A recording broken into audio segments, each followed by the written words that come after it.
മറ്റൊരു സ്ത്രീയിൽ ജനിച്ച സിദ്ധുവിന്റെ മോളെ ഞങ്ങള് ദത്തെടുക്കണോ അല്ലേ? ചന്ദ്രമതി അനാവശ്യം പറഞ്ഞാലുണ്ടല്ലോ. പ്രഭ, ചന്ദ്രമതി പറയട്ടെ. പറയാനുള്ളതൊക്കെ ഇവരോട് പറഞ്ഞിട്ടുണ്ട്. ദേവികയെ വീട്ടിലേക്ക് അയച്ച് ഞങ്ങൾ ആ തനുജയെ ദത്തെടുത്ത് കൂടെ കൂട്ടണമെന്ന് പറയാനാണെങ്കിൽ മുഖത്ത് നോക്കി പറയണം സിദ്ധു. മോളെ, നീ ബലരാമന്റെ വീട്ടിൽ പോയി ഇങ്ങനെ ഒരു ആവശ്യം പറഞ്ഞിട്ടുണ്ടോ? അവിടെ പോയിരുന്നച്ചാ, ഇങ്ങനെ ഒരു കാര്യം ആവശ്യപ്പെട്ടിട്ടില്ല. അച്ഛനെ രക്ഷിക്കാൻ കള്ളത്തരം കാണിക്കുന്ന മരുമകള് സത്യം മാത്രമല്ലേ പറയൂ.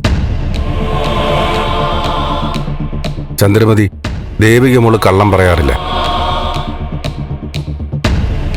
ഏതായാലും ചന്ദ്രമതി ചെല്ല്, ഞാൻ അങ്ങോട്ട് വരാം, എന്നിട്ട് സംസാരിക്കാം. സിദ്ധു എന്തിനാ അങ്ങോട്ട് പോകുന്നേ? പകൽമാന്യന്മാർക്ക് വേണ്ടി സിദ്ധു ബലിയാടായത്. ഞങ്ങൾ പറഞ്ഞതല്ലേ എല്ലാം ലോകത്തോട് വിളിച്ചു പറയണമെന്ന്. അത് പറയാൻ സിദ്ധുവിന് ബുദ്ധിമുട്ടാണെങ്കിൽ സിദ്ധു പറയണ്ട, ഞാൻ പറയാം. എല്ലാം പറയാം. ചന്ദ്രമതിക്ക് അറിയോ? പ്രഭ, നിർത്ത്.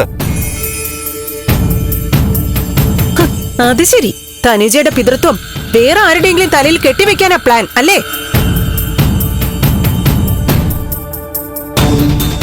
അതിന് കൂട്ടുകാരനെ തന്നെ കണ്ടെത്തിയത് ഏറ്റവും വലിയ പ്ലാനായി പോയി.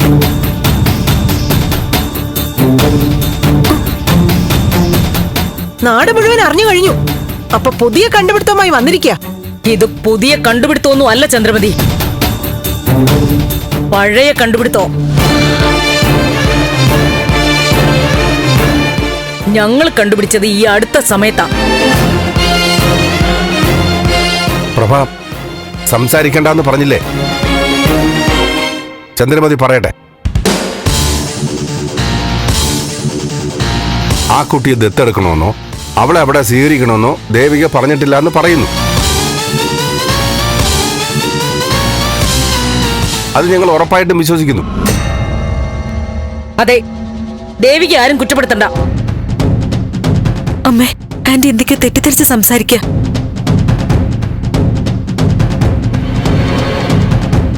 ആന്റി, സമാധാനായിട്ട് കയറിയിരിക്കെ. ഞാൻ ബലരാമനങ്ങളോട് എന്തൊക്കെയാ സംസാരിച്ചെന്ന് പറയാം. നിന്റെ അമിത വിനയൊന്നും വേണ്ട. എല്ലാവരും കേൾക്കാൻ വേണ്ടി പറയാ. ഇവിടുത്തെ ഒരു കുട്ടിയെ ഞങ്ങളുടെ അഡ്രസ്സിലേക്ക് മാറ്റാന്ന് കരുതുകയേ വേണ്ട.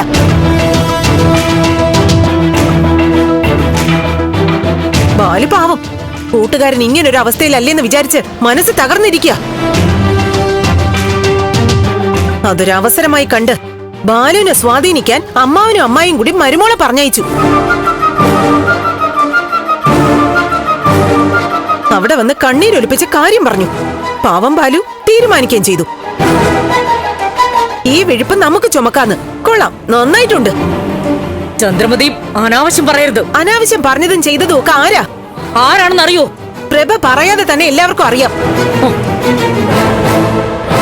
പറഞ്ഞില്ലേ, ആരോപണത്തിൽ നിന്ന് രക്ഷപ്പെടാൻ വേണ്ടി ഇനി പലരുടെയും പേര് പറഞ്ഞു പരത്തും. വേണമെങ്കിൽ ബാലുവിന്റെ പേര് കൂടി പറയും. ഫ്ലവേഴ്സ് സ്മാർട്ട് ഷോ ശനി ഞായർ ദിവസങ്ങളിൽ രാത്രി 9:30 ഫ്ലവേഴ്സിൽ.